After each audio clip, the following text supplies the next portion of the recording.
যারা অশ্লীল সিনেমা দেখেন, যারা অশ্লীল কিছু দেখেন, দেখার সময় এই হাদিসটা মাথায় আনবেন। কি কয় নবীজি দেখেন, ওয়ানাদাউল মাওয়াজিনাল কিসতা লিয়াউমিল কিয়ামাতি ফালা তুযলামু নাফসুন শাইআ।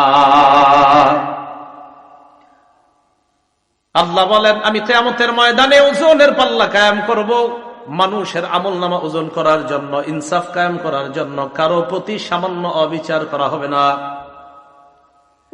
4 শ্রেণীর সাক্ষী কিয়ামতের ময়দানে দাঁড়িয়ে যাবে। 1 নাম্বার, জমিন সাক্ষী দিবে। এই জন্য জমিনের মধ্যে যখন আমরা চলি, সূরা মুলকের 16 নম্বর আয়াত সব সময় মনে রাখবো। জমিনে হাঁটার সময় মনে রাখবো, আল্লাহ বলেন, আমিনতুম মান ফিস সামাই আইয়াখসিফা বিকুমুল আরদা ফাইযা হিয়া তামুর।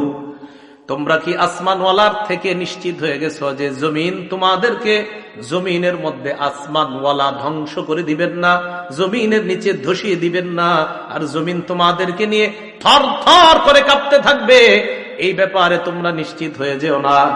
আল্লাহ বলেন, জমিনে যখন হাঁটো, জমিনে যখন চলো, তোমরা কি নিশ্চিত হয়ে গেছো? যেমনে অহংকার করো, ভাব সাবে মনে হচ্ছে যে জমিনের নিচে আল্লাহ ধ্বংস করে দিতে পারেন না, জমিনের নিচে আল্লাহ তোমাদেরকে ধসিয়ে দিতে পারেন না, এই ব্যাপারে কি তোমরা নিশ্চিত হয়ে গেছো? বলেন, আল্লাহ চাইলে যে কোনো মুহূর্তে জমিনের একদম 1000 মাইল গর্তের নিচে আল্লাহ আমাদেরকে নিতে পারেন কিনা? তা আল্লাহকে নিশ্চিত হয়ে গেছো? বলেন, জমিনের নিচে ধসিয়ে দেওয়ার ঘটনা অনেক আগে ঘটছে না কিছুদিন আগেও ঘটছে? তুরস্কে বাড়ি সহ গেছে না? তো 1 নাম্বার সাক্ষী হবে জমিন। সূরা জিলজালের 4 নম্বর আয়াত আল্লাহ বলেন, ইয়াউমা ইযিন তুহাদ্দিসু আখবারাহা। সেদিন জমিন তার বৃত্তান্ত সব বলে দিবে। এটা হাদিস শুনেন খুব মনোযোগ দিয়ে। এই হাদিসটাও জমিনের উপর যখন চলবেন আর মাথায় রাখবেন।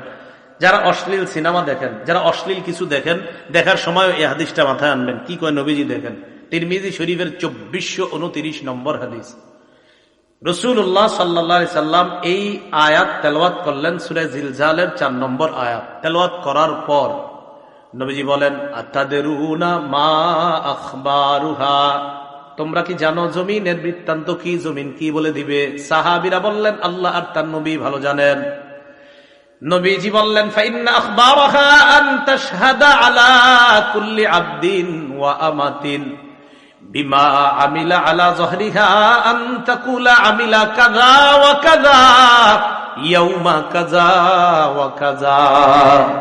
নবীজি বলেন, জমিন এইভাবে বৃত্তান্ত বর্ণনা করবে, আতুশাল অমুক এলাকার অমুক বান্দা ওই সময় এতটা বাজে অমুক দোকানের সামনে দাঁড়িয়ে টেলিভিশনের মধ্যে অশ্লীল সিনেমা দেখছে, মাবুদ আমি জমিন তার বিরুদ্ধে সাক্ষী দিয়ে দিলাম, তোমার কাছে বিচার চাই। সময়, স্থান সব বলে দিবে জমিন। 2 নাম্বার সাক্ষী ফেরেশতা। সূরা ইনফিতরের 10 থেকে 14 নম্বর আয়াতে আল্লাহ বলেন, وَإِنَّ عَلَيْكُمْ لَحَافِظِينَ كِرَامًا كَاتِبِينَ يَعْلَمُونَ مَا تَفْعَلُونَ إِنَّ الْأَبْرَارَ لَفِي نَعِيمٍ وَإِنَّ الْفُجَّارَ لَفِي جَحِيمٍ। আল্লাহ পাক রব্বুল আলামিন বলেন, তোমাদের সাথে সংরক্ষণকারী যত্নবান ফেরেশতারা আছে, তোমরা যা করো তারা তা দেখে। সম্মানিত লেখকগণ, আল্লাহ এরপর বলেন, পুণ্যবানরা নেয়ামতে পরিপূর্ণ জান্নাতে থাকবে আর অপরাধীরা জাহান্নামে থাকবে। বলি নাউজুবিল্লাহ। এখন আমরা বাঙালি তো প্রশ্ন করে ফেলতে পারি, আল্লাহ বলছে সম্মানিত লেখকগণ থাকবেন, লেখকগণ কি করে? এটা কিন্তু বলে নাই লেখকের কাজ কি, কিন্তু আল্লাহ বলে নাই লেখে। অনেক লেখক আছে লেখে না। তো এইরকম মনে করেন বাংলাদেশিরা এই প্রশ্ন করেও ফেলতে পারে যে হুজুর আল্লাহ বলছে লেখকগণ থাকবে, তো লেখকগণ লেখবে এটা কই আছে? তো যেহেতু এরকম বলে ফেলতে পারেন, এই জন্য এই জবাব আল্লাহ কোরআনে দিয়ে দিছে। সূরা যুখরুফের 80 নম্বর আয়াতে জবাব আল্লাহ দিছে। আল্লাহ বলেন, আম ইয়াহসাবুনা আন্না লা নাসমাউ সিররাহুম ওয়া নাজওয়াহুম বালা ওয়া রুসুলুনা লাদাইহিম ইয়াকতুবুন। তারা কি মনে করে তাদের গোপন কথা আর কানাকানি কথা আমি আল্লাহ জানি না? এমনটা কি তারা মনে করে তাদের গোপন কথা আর তাদের কানাকানি কথা আমি জানি না? আমি আপনাদের সামনে কথা বলতেছি, আল্লাহ এটাও জানি। আমি ওনার সাথে এখন কানে কানে কিছু বলবো, আল্লাহ এটাও জানি। আমি ঠোঁট বলা বন্ধ করব, বন্ধ করার পর আমি মনে মনে কিছু বললাম, আল্লাহ কয় এটাও শুনি, জানি। তুমি ঠোঁট খোলো আর বন্ধ করো। হাদিসের মধ্যে আসছে, হাদিসে কুদসির মধ্যে আছে, আল্লাহ পাক রব্বুল আলামিন বলেন, বান্দা আমাকে যদি যাকারানি ফি নাফসিহি, বান্দা যদি মনে মনে আমারে স্মরণ করে, দেখেন আমি চুপচাপ আছি এখন, ঠোঁট বন্ধ, বিছানায় বালিশে মাথা লাগা চিন্তা করলাম, আল্লাহরে নিয়ে শুধু চিন্তা করছি, আমি কিন্তু ঠোঁট বন্ধ, চিন্তা করছি। আল্লাহ কয় বান্দা তোমার চিন্তা দেখতেছি, শুনতেছি, আমারে তুমি মনে মনে স্মরণ করছো। যাকারতুহু ফি নাফসিহি, আল্লাহ বলে যেই বান্দা আমারে মনে মনে স্মরণ করে আমিও তারে মনে মনে স্মরণ করি। আল্লাহ বলেন তাদের গোপন কথা আর তাদের কানাকানি কথা আমি কি শুনি না, আমি কি জানি না? তারা কি এমনটা মনে করে? না না, আমি সব জানি। শুধু তাই নয়, বালা ওয়া রুসুলুনা লাদাইহিম ইয়াকতুবুন, আমার ফেরেশতাগণ তাদের আমলনামা, তাদের কর্মকাণ্ড লিপিবদ্ধ করে নেয়। লেখেনি তো? লেখকগণ শুধু থাকে না, লেখেও। তাহলে বলেন সম্মানিত ফেরেশতা লেখকগণ তারা দেখে, বলেন ফেরেশতা, বলেন ফেরেশতাগণ দেখে, শোনে, লেখে। এখন আসেন, লেখা তৈরি করার পর একটা খাতা, এটা একটা খাতা, এটা একটা খাতা, এই খাতার মধ্যে লেখাগুলো তৈরি হয়ে গেছে, 1 পৃষ্ঠা 2 পৃষ্ঠা, ঠিক আছে না? এবার বন্ধ খাতা। এবার এই খাতা আমল নামা ফেরেশতাগণ আল্লাহর কাছে পেশ করবে কিয়ামতের ময়দানে। এই খাতাটা আল্লাহ বলেন সূরা বনী ইসরাঈলের 13-14 নম্বর আয়াত, ওয়ানুখরিজু লাহু ইয়াউমাল কিয়ামাতি কিতাবান ইয়ালকাহু মানশুরা, আল্লাহ বলেন বান্দার জন্য আমলনামা আমি খুলে দিব, বান্দা তার আমলনামা খোলা অবস্থায় দেখতে পাবে, তাকায় দেখবে সব লেখা। এবার আল্লাহ বলবে ইকরা কিতাবাক, বান্দা কি ঠিক আছে, পড়ো, সব নিজেই পড়ো। কাফা বিনাফসিকাল ইয়াউমা আলাইকা হাসিবা, যা করছো এটির হিসাবের জন্য তুমি যথেষ্ট। সূরা কাহাফের 49 নম্বর আয়াতে আল্লাহ বলেন বান্দা যখন আমলনামা দেখবে, দেখার পর অনেক বান্দাদের অবস্থা হবে এমন, অপরাধী যারা তাদের অবস্থা কেমন হবে? আল্লাহ বলে ওয়াতারাল মুজরিমিনা মুশফিকিনা মিম্মা ফিহি, নবী আপনি তাকায় দেখবেন অপরাধীরা তাদের আমলনামাটার দিকে তাকায় ভয় পাইতেছে, ভয়ে থরথর করে কাঁপবে আর বলবে মালি হাদাল কিতাব লা ইউগাদিরু সগীরাতাও ওয়ালা কাবীরাতান ইল্লা আহসাহা। অপরাধীরা আমলনামার দিকে তাকা ভয়ে ভয়ে চোখগুলা বড় করে তাকায় বলবে সর্বনাশ, এটা কেন আমলনামা, এটা আবার কেমন আমলনামা, ছোট বড় কোনো কিছুই ছাড়ে নাই। আমি রাতের অন্ধকারে মা বাবার দৃষ্টির আড়ালে আমার রুমের মধ্যে দরজা লাগিয়ে অন্ধকারের মধ্যে একা একই একটা অপরাধ করেছিলাম, এটাও দিয়ে এখানে লেখা ইল্লা আহসাহা। বলবে এটা কেমন আমলনামা, এ তো সব লেখা, পুকুরে পানির নিচে ডুব দিয়ে কি করছেন সব লেখা। ওয়াজাদু মা আমিলু হাদিরা, সব পাবে। সূরা নাবার 40 নম্বর আয়াতে আল্লাহ বলেন ইয়াউমা ইয়ানজুরুল মারউ মা কদ্দামাত ইয়াদাহ, মানুষ যা আমল করছে সব দেখতে পাবে। ওয়ায়াকুলুল কাফিরু ইয়া লাইতানি কুনতু তুরাবা, কাফের বলবে হায় যদি আমি মাটি হয়ে যেতাম। কাফের কি বলবে? আমি যদি কি দেখা আমলনামা, বলেন কি দেখা? আসেন আগের কথা, আমলের প্রতিদান নির্ভর করে কিসের উপর? নিয়তটা ঠিক করেন, আল্লাহ বুঝার তৌফিক দান করেন। এখন আমলনামা অপরাধী দেখে এইভাবে কাঁপতে কাঁপতে থাকবে থরথর করে। যাক, শেষ হলো এই পর্ব, দ্বিতীয় সাক্ষীর পর্ব। প্রথম সাক্ষী, দ্বিতীয় সাক্ষী ফেরেশতা। তো আজকে থেকে আমরা জমিনে চলার সময় মনে রাখবো যে জমিন আমার সাক্ষী হচ্ছে, আমি কি করছি, কোন সময়, কোন মুহূর্তে, কোন চা স্টলের সামনে দাঁড়িয়ে অশ্লীল কিছু দেখছি, কি করছি, সব জমিন সাক্ষী দিবে। 2, শুধু জমিন না, ফেরেশতারা সম্মানিত লেখকগণ এইখানে আছে, আমার সব কর্মকাণ্ড দেখতেছে, শুনতেছে, লিখতেছে। মনে থাকবে? 3, অঙ্গ প্রত্যঙ্গ। ও মনে আছে মাশাআল্লাহ আপনাদের, অঙ্গ প্রত্যঙ্গ। আচ্ছা, এবার সবাই একটু চোখ বন্ধ করেন তো আমার সাথে। করছেন? খোলেন। চোখ বন্ধ করলে কিছু দেখা যাচ্ছে? আচ্ছা, একবার একটু ভাবেন তো, আল্লাহ যদি জন্ম থেকে এই দুই চোখ না দিতেন,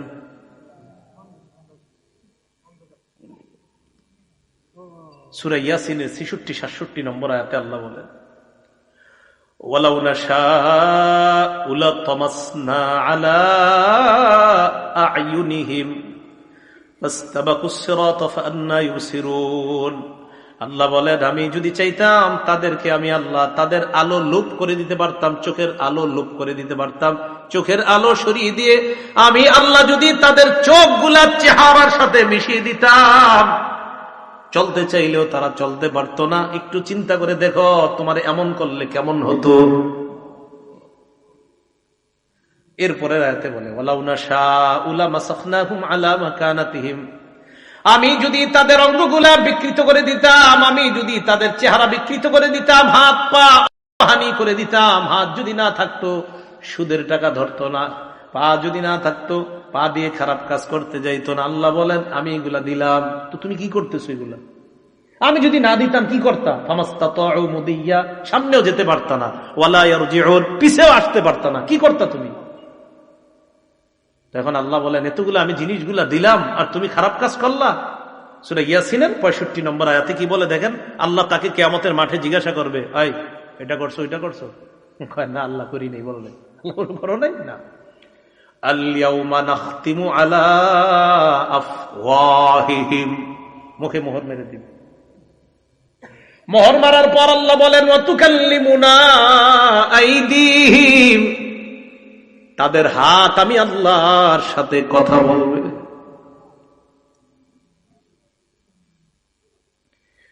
একটু চিন্তা করে দেখেন, হাত যদি আল্লাহকে বলে, আল্লাহ এই হাত দিয়ে ঘুষের টাকা সুদের টাকা ধরছে। নিয়ম হলো, কেউ যদি কথা বলে এটার বিপক্ষে, কথা বলার পর ওই কথার পক্ষে সাক্ষীর প্রয়োজন হয়, তাহলে আল্লাহর সাথে হাত কথা বললো, এবার সাক্ষী কি? ওয়াতাশহাদু আরজুলুহুম বিমা কানু ইয়াকসিবুন, পা সাক্ষী দিয়ে বলবে, আল্লাহ হাত যা যা বলছে আমি পা হাতের পক্ষে সাক্ষী দিয়ে দিলাম। একটু চলেন না রাস্তা হেঁটে, একটু ভাবেন না নিজেরে যে আমার চোখ যা করবে, আমার হাত যা করবে, আমার হাত আল্লাহরে বলবে। বলার পর এরকম হতে পারে যে বান্দা কইতে পারে, আল্লাহ হাত বলছে, সাক্ষী কই? বান্দার তো মুখ বন্ধ, তো বান্দা বলতে পারে, আল্লাহ আমার হাত বলছে, তা হাত যে বলছে এটা সাক্ষী কই? পা বলবে আমি সাক্ষী। আরেকটু সামনে যান, দেখেন আরো কেমন আয়াত, সূরা হামিম আস-সাজদা ২০-২১ নম্বর আয়াতে আল্লাহ বলেন, হাত্তা ইযা মা জাউহা, এগুলো যখন জাহান্নামের কাছে যাবে, যখন জাহান্নামে ফালাবে আল্লাহ, শাহিদা আলাইহিম সামউহুম, কান সাক্ষী দিবে, ওয়া আবসারুহুম, চোখ সাক্ষী দিবে। এরপর কি বলে দেখেন, ওয়া জুলুদুহুম বিমা কানু ইয়ামালুন, এদের চামড়াগুলাও সাক্ষী দিয়ে দিবে, চামড়া সাক্ষী দিবে। বান্দা বলবে, ওয়া ক্বালু লিজুলুদিহিম লিমা শাহিদতুম আলাইনা, বান্দা বলবে, ও চামড়া তুমিও সাক্ষী দিলা, তুমি আবার কেমনে সাক্ষী দাও? চামড়া জবাব দিবে, আনতাকানাল্লাহুল্লাযী আনতাকা কুল্লা শাই, যে আল্লাহ যারে চায় কথা বলাইতে পারেন, ওই আল্লাহ আমি চামড়াকে কথা বলার ক্ষমতা দিয়ে দিয়েছেন। কিছুক্ষণের জন্য ভাইবা দেখেন, এই হাত, এই পা, এই চোখ, এই চামড়া আপনার শত্রু। কিছুক্ষণের জন্য ভাবেন, কেমনে? যদি আপনি খারাপ কাজ করেন তো এরাই আপনার বিরুদ্ধে সাক্ষী দিবে, এরাই কথা বলবে। আপনি অন্য সাক্ষীর কি দরকার? কথার কথা, জমিনের সাক্ষীর কথা শুনলেন, ফেরেশতাদের কথাও শুনলেন, তো এদেরকে রাখেন না, আপনার সাথেই তো সাক্ষী ঘুরতেছে। এই যে আমার হাত, পা, চামড়া সবই তো সাক্ষী। এই হলো তৃতীয় সাক্ষী। চতুর্থ সাক্ষী, প্রধান সাক্ষী, একমাত্র সাক্ষী, যার অন্য কোনো সাক্ষী দরকার ছিল না, তিনি কে? কিন্তু আল্লাহর সিস্টেম সবকিছু করেন, আল্লাহর এটা পদ্ধতি, সিস্টেম। যে দেখো বান্দা, আমি তোমার উপর কোনো জুলুম করছি না, তুমি যা করছো এ তোমার হাত সাক্ষী দিচ্ছে, তুমি যা করছো ফেরেশতা সাক্ষী দিচ্ছে, তুমি যা করছো জমিন সাক্ষী দিচ্ছে। বান্দা, আমি তোমার উপর কোনো জুলুম করি নাই, এগুলো আমার দরকার ছিল না, আমি আল্লাহর। আরে সাক্ষী হিসাবে আমি আল্লাহই তো যথেষ্ট, আমি তো দেখতেছি তুমি কি করো আর না করো। সূরা হামিম আস-সাজদা আল্লাহ বলছো, আওয়ালাম ইয়াকফি বিরাব্বিকা আন্নাহু আলা কুল্লি শাইইন শাহীদ, তোমার এতটুকু কি যথেষ্ট না যে তোমার কর্মকাণ্ডের ব্যাপারে সবচেয়ে প্রধান সাক্ষী আল্লাহ? আর কি সাক্ষী তুমি চাও? আল্লাহ তো সব সময় তোমাকে পর্যবেক্ষণ করতেছে তুমি কি করো আর না করো। তো অন্যগুলো তুমি বাদ দাও। সূরা আলী ইমরানের 5 নম্বর আয়াতের অনুবাদটা বলবো। এই অনুবাদটা আপনারা ডেইলি কয়েকবার একজন আরেকজনকে বলবেন, নিজের বিবিরও বলবেন, পরিবারের ছেলে মেয়েদেরকে কয়েকবার পারলে শোনাবেন। আয়াতটা পড়ি, এরপরে অনুবাদটা বলবো। আল্লাহ বলেন, ইন্নাল্লাহা লা ইয়াখফা আলাইহি শাইউন ফিল আরদি ওয়ালা ফিস সামা। বলেন আমার সাথে, নিশ্চয়ই আল্লাহর কাছে আসমান জমিনের কোনো কিছু গোপন থাকে না। সন্তান কলেজে যাইতেছে, বলে দিবেন, বাবা আল্লাহর কাছে আসমান জমিনের কোনো কিছু গোপন থাকে না, গোপনে কিছু করো না। মেয়েটা যাইতেছে, বালেগা হয়ে গেছে, বাহিরে যাওয়ার সময় বলে দিবেন, মা আমি বাবা আছি, তোমার মা আছে, হয়তো আমরা তোমার সামনে থাকি, তুমি কিছু করো না, হয়তো আমাদের অগোচরে তুমি কোনো অন্যায় করতে পারো, তবে একটা কথা মনে রাখো, আল্লাহর কাছে আসমান জমিনের কোনো কিছু গোপন থাকে না। তুমি যা করবা ভালো করো, এটাও আল্লাহর কাছে জানা আছে আল্লাহর। তুমি যদি খারাপ করো, এটাও আল্লাহর জানা আছে। আল্লাহর কাছে কোনো কিছু গোপন না। তুমি যা যখন যেভাবে করো সব আল্লাহ জানে। এই আয়াতটা প্রতিদিন কয়েকবার একজন আরেকজনে শোনাইবেন অনুবাদটা, যে সূরা আলী ইমরানের 5 নম্বর আয়াতে আল্লাহ বলে দিয়েছেন, নিশ্চয়ই আল্লাহর কাছে আসমান জমিনের কোনো কিছু গোপন না। আমার দিকে সবাই তাকান, একটু চোখের দিকে। এই চোখ সামনের দিকে তাকায় রয়েছে, মাঝে মাঝে আর চোখে অন্য কিছু দেখি, এরকম হয় না? আরে হয় কিনা? মনে করেন তাকায় রয়েছে, কিন্তু আর চোখে কিছু দেখে ফেললাম, আবার চোখ সরে ফেললাম। আল্লাহ বলে, ইয়ালামু খাইনাতাল আয়ুন, এই বান্দা তুমি যে চোখের খেয়ানত করলা না, এই যে ঠুস করে কি একটা করলা, এটা আমি জানি। তুমি কি করো? আরে তুমি করোটা কি? আল্লাহ আমাদেরকে বুঝার তৌফিক দান করেন।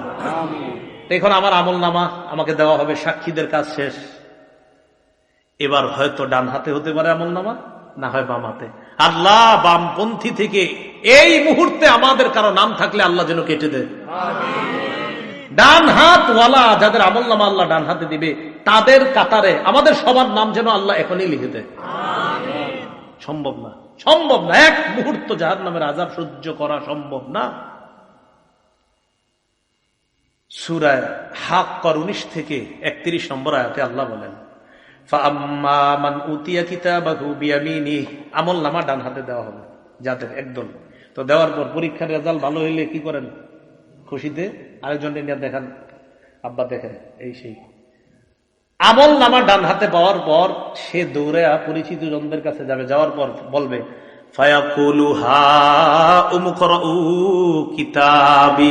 পরিচিত জনদেরকে বলবে যে দেখো আমল নামা আমার পেয়ে গেছি, একটু তোমরাও পড়া দেখো, আল্লাহ আমার পাশের খাতায় নাম দিয়ে দিচ্ছে,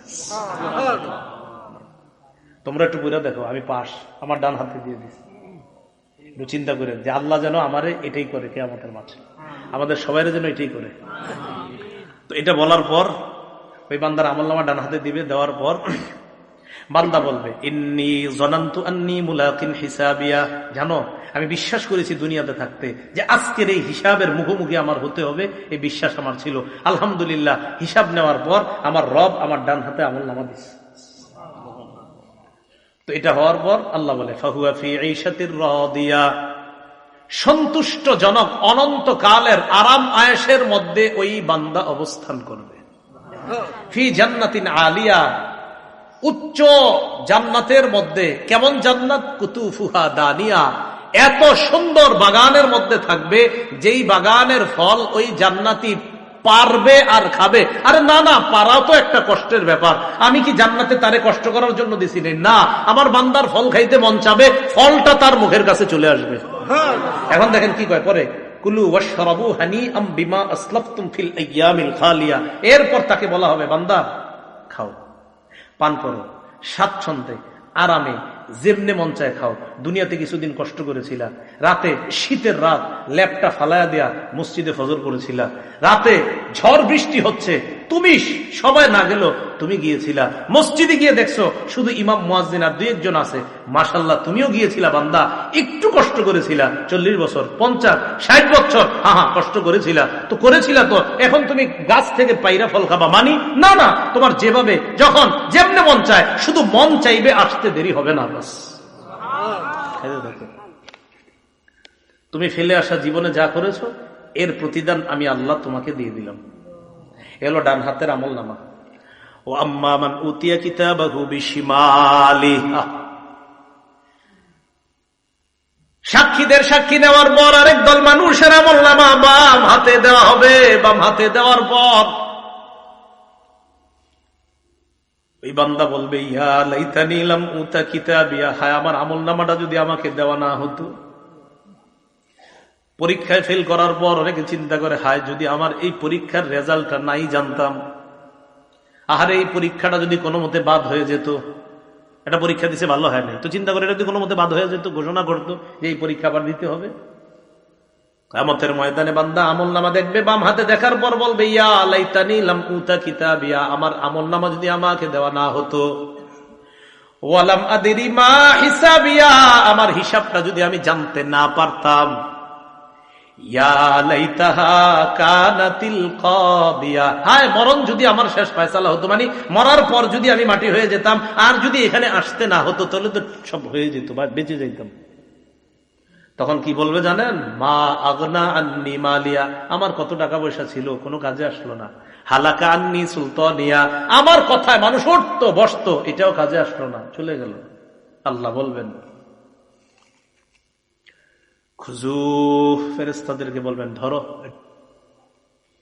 ফাগুল্লু, এটারে বেরি পড়াও। সুম্মাল জাহিমা সাল্লু সুম্মা ফি সিলসিলাতিন যারউহা ৭০ যিরাআন ফাসলুকু, শিকল দিয়ে বাঁধো, যে শিকলের গজ হবে ৭০ গজ। তাফসীরের কিতাবে আছে নাক দিয়ে শিকল ঢুকিয়ে পিছনের রাস্তা দিয়ে বের করে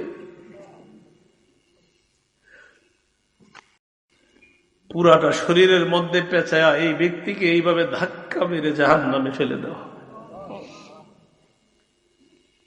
বলছিলাম আমার আপনার আমল নামা এটা হয়তো ডান হাতে দেওয়া হবে, না হয় বাম হাতে। তাই আমল আমরা দুনিয়াতে যারা করছি মুসলমান, আমাদের আমলগুলো যেন শুদ্ধ হয়, আর আমলের নিয়তটাও যেন শুদ্ধ হয়। ১ টাকা দান করি সেটাও শুদ্ধ নিয়তে দান করব, ১ লক্ষ টাকা সেটাও পরিশুদ্ধ নিয়তে দান করব, ১ কোটি টাকা এটাও শুদ্ধ নিয়তে দান করব, কাউকে দেখানোর জন্য না। সহিহ বুখারীর বর্ণনায় আসছে ২১১৮ নম্বর হাদিস, আম্মা জান আয়েশা সিদ্দিকা রাদিয়াল্লাহু তাআলা আনহার বর্ণনা। তিনি বলেন, ইয়াগজু জাইশুনিল কাবা, নবীজি সাল্লাল্লাহু আলাইহি সাল্লাম বলেছেন, এক জামানায় একদল মানুষ কাবা ধ্বংস করার উদ্দেশ্যে রওনা করবে। নাউজুবিল্লাহ। ইউখসাফু বিআউয়ালিহিম ওয়া আখিরিহিম, তাদের পূর্বাপর সামনের পিছনের সব মানুষগুলারে ধ্বংস করে দেওয়া হবে, গজব আইসা ধ্বংস করে দিবে। আম্মা জান আয়েশা বলেন, আমি বললাম, ইয়া রাসূলুল্লাহ, ফিহিম আসওয়াকুহুম ওয়া লাইসা মিনহুম, এদের মাঝে এমনও মানুষ আছে যারা তাদের বাজারের পণ্য সামগ্রী ইত্যাদি নিয়ে যাচ্ছে, আবার যারা তাদের অন্তর্ভুক্ত না। মনে করেন ১০০ জন রওনা করছে, এর মধ্যে ৫০ জন কাবা ধ্বংসের নিয়ত, আর ৫০ জন ভালো মানুষও তো থাকতে পারে। হুজুর, নবীজি বললেন, আয়েশা, সবাইরই ধ্বংস করবে আল্লাহ, সবাইরই, ভালোগুলাও ধ্বংস হবে। তারপর এখানে নিয়ত কাদের ছিল ভালো, কারা কাবা ধ্বংসের নিয়তে গিয়েছে আর কারা ভালো নিয়ত ছিল এখানে, এটা তো আল্লাহ জানেন। ওই নিয়ত অনুযায়ী কিয়ামতের মাঠে তাদেরকে ফলাফল দিয়ে জান্নাত দেওয়া। কথা মনে থাকবে তো? তাহলে নিয়তের উপর আমলের প্রতিদান নির্ভর করে। সহিহ বুখারীর বর্ণনা ১২৩ নম্বর হাদিস, রাসূলুল্লাহ সাল্লাল্লাহু আলাইহি সাল্লাম বলেন, মান কাতালা লিতাকুনা কালিমাতুল্লাহি হিয়াল উলিয়া ফাহুয়া ফি সাবিলিল্লাহ, এক ব্যক্তি আল্লাহর রাস্তায় লড়াই করে, এক ব্যক্তি আল্লাহর রাস্তায় লড়াই করে। তো আল্লাহর রাস্তায় যিনি লড়াই করতেছে, উনি কোন নিয়তে আল্লাহর রাস্তায় লড়াই করতেছে এটা জানে কে? তো কোন ব্যক্তি যদি আল্লাহর রাস্তায় এই নিয়তে লড়াই করে, আল্লাহর কালিমা এটা যেন পৃথিবীর মধ্যে বিজয় লাভ করে, ইসলাম যেন বিজয় হয়ে যায়, এই নিয়তে যদি লড়াই করে, তাহলে সে প্রকৃত আল্লাহর রাস্তার মুজাহিদ বলে গণ্য হবে। কেন বলেন তো? নিয়ত পরিশুদ্ধ। বলেন নিয়ত পরিশুদ্ধ। এই জন্য মনে রাখতে হবে, রাসূল সাল্লাল্লাহু আলাইহি সাল্লাম বলেছেন, রুব্বা কাতিলিন ফি সাফাইনে আ'লামু বিনিয়াতিহি আল্লাহু আ'লামু বিনিয়াতিহি। যুদ্ধের ময়দানে সারিবদ্ধ দুই কাতারের মধ্যে মুজাহিদরা দাঁড়িয়ে আছে, কত মুজাহিদরা শহীদ হচ্ছে, এরা প্রকৃত শহীদ কিনা এটা আল্লাহ জানেন, কারণ কোন নিয়তে শহীদ হয়েছে এটা জানেন আল্লাহ। যদি বীরত্ব দেখানোর নিয়তে শহীদ হয়ে থাকে তাহলে তো নিয়ত খারাপ, যদি বাহবা পাওয়ার আশায় শহীদ হয়ে থাকে তাহলে তো নিয়ত খারাপ। হ্যাঁ, আল্লাহর দিন দুনিয়াতে বিজয় হোক এই নিয়তে যারা শহীদ হয় তারাই তো প্রকৃত শহীদ। তাহলে কি বুঝলাম? শাহাদাত নামক এবাদত, নামাজ নামক এবাদত, আল্লাহর দিন পৃথিবীতে বিজয় হবে এই এবাদত, রোজা নামক এবাদত, হজ নামক এবাদত, জাকাত নামক এবাদত, সদকা নামক এবাদত, আমাদের ছোটখাটো এবাদত, সব এবাদত, সব আমলের আগে কি শুদ্ধ হইতে হবে? আল্লাহ আমাদের সকলকে পরিশুদ্ধ নিয়তের সাথে যেন আমলগুলা করতে পারি, আল্লাহ তৌফিক দান করবেন। হযরত মুনাজাত করবেন ইনশাআল্লাহ, আখেরি মুনাজাত, আমরা মুনাজাতে অংশগ্রহণ করব। একজন একটা প্রশ্ন দিয়েছেন, প্রশ্নটা কোনো মাদ্রাসার আলেমকে গিয়ে করবেন। হ্যাঁ, যিনি দিয়েছেন কোনো মাদ্রাসার আলেমকে করবেন, প্রশ্ন উত্তর দিয়েন না, ইউটিউবাররা আছে না, ঝামেলা লাগাইব। প্রশ্ন দিবেন না, প্রশ্ন মাদ্রাসায় গিয়ে করবেন। একজনে লেখছেন একটা জিনিস, ওইটা সঠিক না, একজন একটা জিনিস লেখছেন আর কি, এটা বলা সঠিক না। যিনি লেখছেন বাস আপনি জেনে নিয়ে আপনি অন্যদেরকে জানাই দিবেন, এটা বলা সঠিক না, যেটা লেখছেন আর কি বাস। আবার আরেকজনে দেখেন না, কিন্তু আমি লিয়ে নিলাম, এটা যেটা লেখছেন এখানে এটা সঠিক না, যে বিষয়টা ওনারা বলে দিবেন, অনেকে জানে না তো এই জন্য বলে ফেলে, তো এটা সঠিক না, এই বিষয়টা এখানে সঠিক না, এটা বলাও ঠিক না, এটা করাও ঠিক না, এটা সঠিক না, এই বিষয়টা না। তো যিনি জেনে জানার জন্য দিয়েছেন নিশ্চয়ই আপনি কোথাও দেখছেন এটা বলে, বাস তাদেরকে জানিয়ে দিন ভাই এই কথাটা সঠিক না, ঠিক আছে না? ইনশাল্লাহ আমরা কোনো ফেতনায় যাবো না। তো ঠিক আছে, হুজুর ইনশাল্লাহ দোয়া করবে। দোয়ার পরে আমাকে বলছে একটা ঘোষণা দেওয়ার জন্য, ওই আপনার আমি যেই পদ্ধতিতে বয়ান করি ওই পদ্ধতিতেই বয়ানগুলা লিপিবদ্ধ করা হয়েছে, প্রায় 8-9 খণ্ড হয়ে গেছে, এর মধ্যে 3 খণ্ড ছেপে গেছে। তো 2 খণ্ড মানে দ্বিতীয় আর তৃতীয় খণ্ড প্রকাশনী থেকে এরা মনে নিয়ে এসেছে, মনে হয় সামান্য কয়েকটা আছে, 10-12টা হয়তো আছে বা কম বেশি হতে পারে, আপনাদের কারো লাগলে নিয়ে নিতে পারেন। দ্বিতীয় খণ্ডে সুদ সম্পর্কে, হালাল হারাম সম্পর্কে, আর তৃতীয় খণ্ডটা হলো স্বামী স্ত্রীর একদম দাম্পত্য জীবন পূর্ণ অধিকার, যে কোরআন হাদিস সম্বলিত একজন স্ত্রী স্বামীর কাছে কতটা অধিকার পাওনা আর একজন স্বামী তার স্ত্রীর কাছে কতগুলো অধিকার পাওনা, এই বিষয়ে এখানে একদম বিস্তারিত কোরআন হাদিসের আলোকে আলেমরাও নিতে পারেন, সাধারণ যারা আপনারাও নিতে পারেন, আর কারো যদি হাদিস মুখস্থ করার নিয়ত থাকে আপনারাও নিতে পারেন ইনশাআল্লাহ। আল্লাহ তৌফিক দান করেন। হুজুর মুনাজাত করবেন ইনশাআল্লাহ, এরপর আমরা উঠবো। আসসালামু আলাইকুম ওয়া রাহমাতুল্লাহ।